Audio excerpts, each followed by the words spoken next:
आपल्यालाही दुपार थांबवता येईल का इथं? बघ, ढग दाटून आलेत वर, पण अद्यापी आर्द्रता शिगेला पोहोचलेली नाही. किरण डोकावताय अधूनमधून. तापमान बरंच घसरलंय आणि आपण या विशाल वटवृक्षाच्या खाली बसलोय दोघं. मी निवांत पडून आहे वरती पाहत.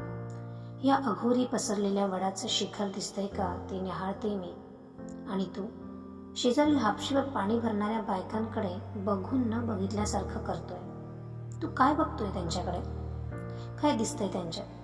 तुझी असूया की तुझं दुःख, तुझ्यातलं अपुरेपण की वासना? काही का असेना, ह्या ते पूर्ण करू शकत नाही. मग सारखी सारखी तुझी नजर त्या दिशेने का जाते? कदाचित तू त्या हापशी पलीकडील क्षितिज न्याहाळतो आहेस, जिथं आता कृष्णवर्णीय ढगांनी दाटी करायला सुरुवात केली आणि या बायका तुझ्या दृष्टीच्या मध्ये येत असते. तुला त्या हापशी पलीकडच्या पिंपळाच्या पारावर जाऊन बसायचंय का? एकटं निवांत? मग जात का नाहीस?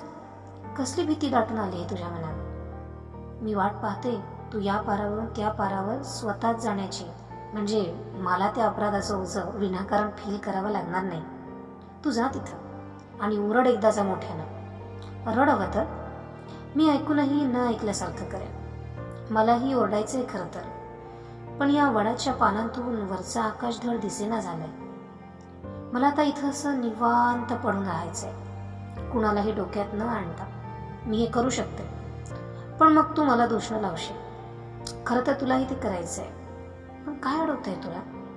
हा आजूबाजूचा परिसर, ही सभोवताल मोकळी ढाकळी एकटी उभी असलेली मंदिरं, ही सापाची वारुळं, हा वड, ती हापशी पलीकडील पिंपळाकडील ते काळकुट्ट होत चाललेलं क्षितिज, मी मध्येच तुझी दृष्टी अडवत असलेल्या बाया बापड्या, की इथं ही निवांत पडलेली मी.